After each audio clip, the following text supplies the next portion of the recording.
Tuesday, February 9th.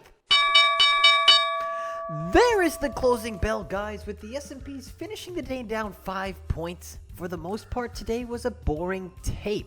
Will we see some selling heading into tomorrow? Let's dive right in, break this market down, and then go over the trending stocks of the day. We take a look at the overnight session, and it was a small 15-point range. We trended to the downside, and then come the open, we saw a little pop.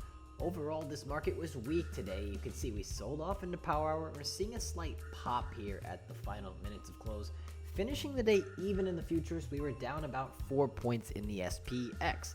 Now when we look at it on daily, we did manage to put another all-time high, but the volume was relatively low today for the most part. Now keep in mind, we come into this week expecting 63 points. We're green today, dojiing, and don't expect much this week, guys. 39.50 would take us to the upper edge, but we're not seeing some strength across the board. So my guess is going to be a relatively boring week. Let's cruise on over and take a look at the NASDAQ. Taking a look at the NASDAQ, it too put a new all-time high in, but it was relatively weak as well, up 0.06%. We look at it intraday, saw a nice pop, but just came back down, just chopping around for the most part. Now when we compare this to the Big Five today was down 0.43%. So you can see back-to-back days, the Big Five lagging the NASDAQ, putting stress on the S&P, down 4 points. But for the most part, you can just see right here, this Big Five is just consolidating right here. It has moved a lot, and I don't expect it to get going every single day. It's just resting right around these all-time highs, waiting for a catalyst to drive it higher. Let's move on over and take a look at the Russell. Taking a look at the Russell 2000, it was up 0.58% and putting in an all-time high. So all our index today put in new, fresh all-time highs. The Russell has just been on fire here for the most part. You just look at it, just got a nice pop in the lunch. Faded a bit, but overall, this index is our strongest of the three.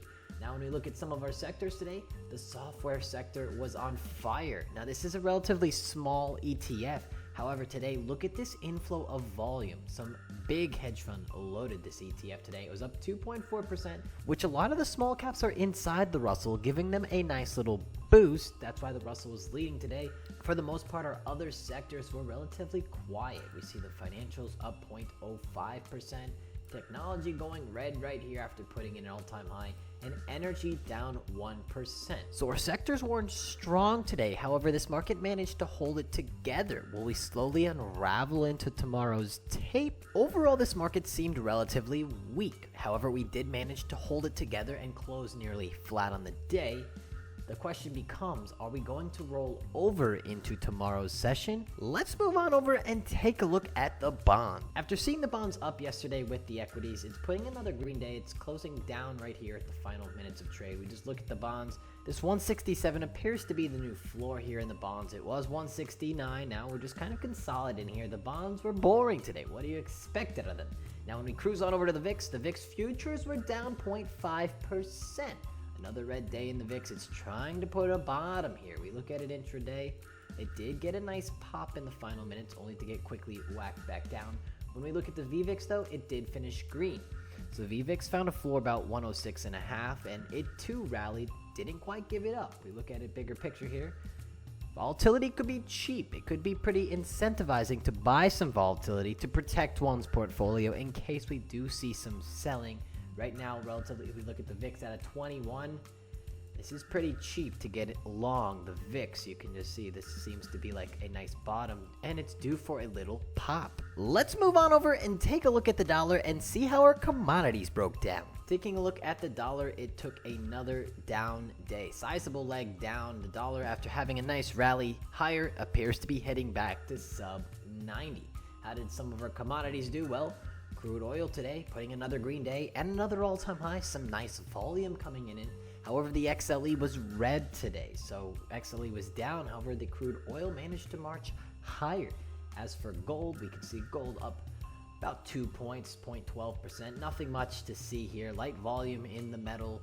We see how silver did. Silver was actually down a percentage, but for the most part, these metals just seem to be in a state of consolidation. I don't expect to see much out of them until the dollar wants to really get moving. And then we have Bitcoin putting another all-time high in was up over 6% today. Bitcoin is on fire.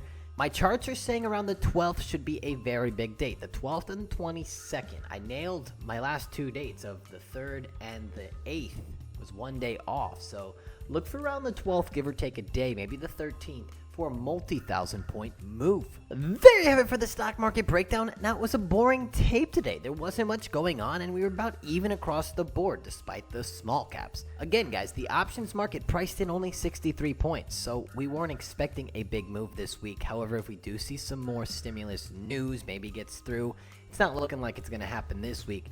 It could be happening next week, however, and if we do, that should be a very big week compared to this week. But other than that, a lot of the stimulus news seems to be baked into this marketplace, and it can't really get going much higher. It needs that little push. What's the catalyst going to be? Other than that, let's move on over and take a look at some of the trending stocks of the day. And coming in at number 2, Sundial Growers Inc. Today, Sundial is up 28.5% with a market cap of $2.48 billion on a year to date. Sundial is up close to 200%. Now, this stock is relatively cheap, seeing some nice volume coming in today. What does Sundial do? Well, it operates as a pharmaceutical company. The company produces and grows a range of cannabis strains as well as sells a variety of cannabis derivative products. So it's a pot stock, and pot stocks today were hot, to say the least. Now, we see some big volume around this thing, and it's relatively cheap at $1.65 a share. We look at it intraday, and it was just a beautiful trend higher throughout the day. Now, what was the news on this thing? Well, a lot of the pot stocks today got some momentum from cannabis names like Cannabis gross earnings and the legalization optimism across the board. Now, when we throw Sundial on an expected move, we came into this week expecting 46 cents. So $2.05 would be a 2 standard deviation move. You can see we got 30 cents shy from that. If we do want to continue momentum into tomorrow, look for around that $2 level to give it some stress. I can't see it getting above that this week, as that's a 2 sigma move. However, if we do pull back, 142 was our upper edge on the week. And if we do see 142, that could be a great entry if you want to get some exposure to the marijuana sector. And coming in at the number 1 trending stock of the day goes to Tilray Inc. Today, Tilray was up 40% with the market cap of $6.7 billion. On a year-to-date, Tilray is up 370%. Now, what does Tilray do? Well, Tilray engages in the research, cultivation, production, and distribution of medical cannabis and cannabinoids. Now, it's a pot stock, so seeing some momentum, some huge volume today in Tilray. Some big players making some big moves in this stock. Today, it announced an agreement with Grow Pharma to import and distribute Tilray's medical cannabis products in the UK. So that, along with some exciting news from cannabis, the whole sector today was just thriving. We look at it intraday, just a nice pop in the pre-market as the bell rang and just kind of consolidated up in this 41 level. We throw it on an expected move. Tilray this week, we're expecting $3.80. A 5 standard deviation move is around $44.72, which we're below that level now. We exceeded it by like 75 cents today at the high.